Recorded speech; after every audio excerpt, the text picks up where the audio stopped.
Hello, and in this video we're going to be talking about the Dialectical Journal Project.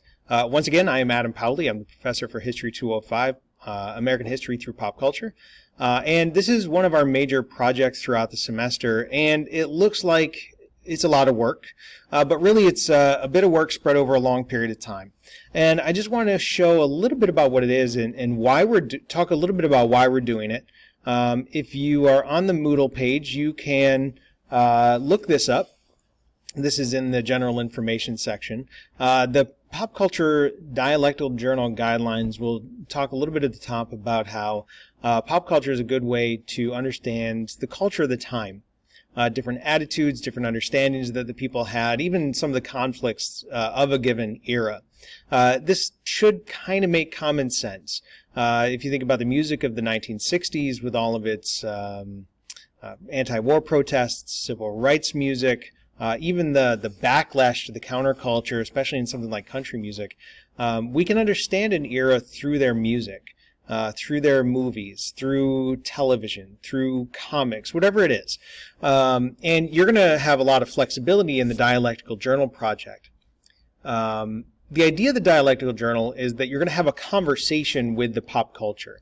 So you're going to watch a piece of a movie, or you're going to listen to some music, read the lyrics, and really try to think about the people that were living at the time and what the pop culture was trying to say, and how it may have influenced the people of that time period as well. Now, in its basic form, a dialectical journal is simply a T-chart. So you're going to what I would suggest is create a Google Doc or a Word document, and you're going to add to the Google Doc or the Word document each week. So I would suggest each page having a different week. So start by labeling it week 1 and put the dates. For example, you'd start the fall 2019 semester by saying week 1, August 21st, 2019. And then below that, you're going to draw your T-chart. You can do this simply by creating a table with 4 squares and then just elongating the bottom square. If you want to get creative and do it some other way, you certainly can, but I want to kind of keep this simple for you, because the more interesting part about this is what you're going to be doing with that. On the left-hand side of this T-chart, you're going to take pieces from the primary source and write them down. So on the left-hand side, you're going to make a direct quotation, or you're going to provide some sort of a description of the source that you can then interact with. If you're doing a movie, it might be a quote from the movie. It might be a description of the landscape. If it's music, maybe it's a piece of the lyrics. If it's some sort of art, maybe you want to include a picture. You can take a screenshot of it or take a picture with your phone. But you're going to put it on the left side of that T-chart. And on the right side of the T-chart, you're going to then interact with that direct quotation. Now you're going to do this 3 times. So you're going to want to find 3 quotes or summaries or whatever it is from the primary source that you want to comment on. And on the right-hand side of that, directly across, you're going to interact with it. That's what that means to have the dialectical. You're going to be having a conversation. Maybe you're going to ask a question about the text that you thought was unclear. In Sweet Home Alabama, what is it? Who's this Neil Young that they keep referring to, and why do they keep talking about the Southern man? It might be a connection. Make a connection to the quote or a summary, something that you know personally about that. I've been to Alabama. I've been to Birmingham. I've walked the streets of Montgomery where the bus boycotts were held.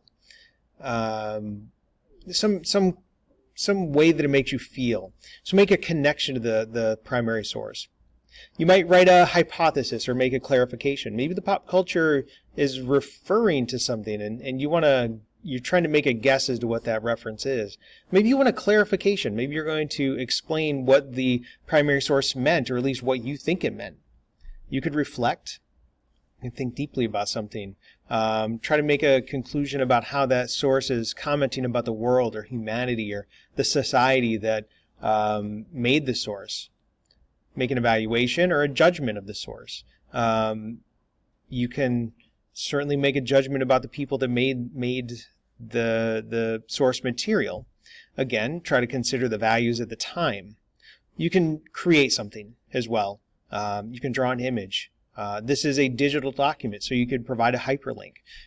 So maybe you're going to maybe you want to record a piece of song. Maybe you're going to write some poetry.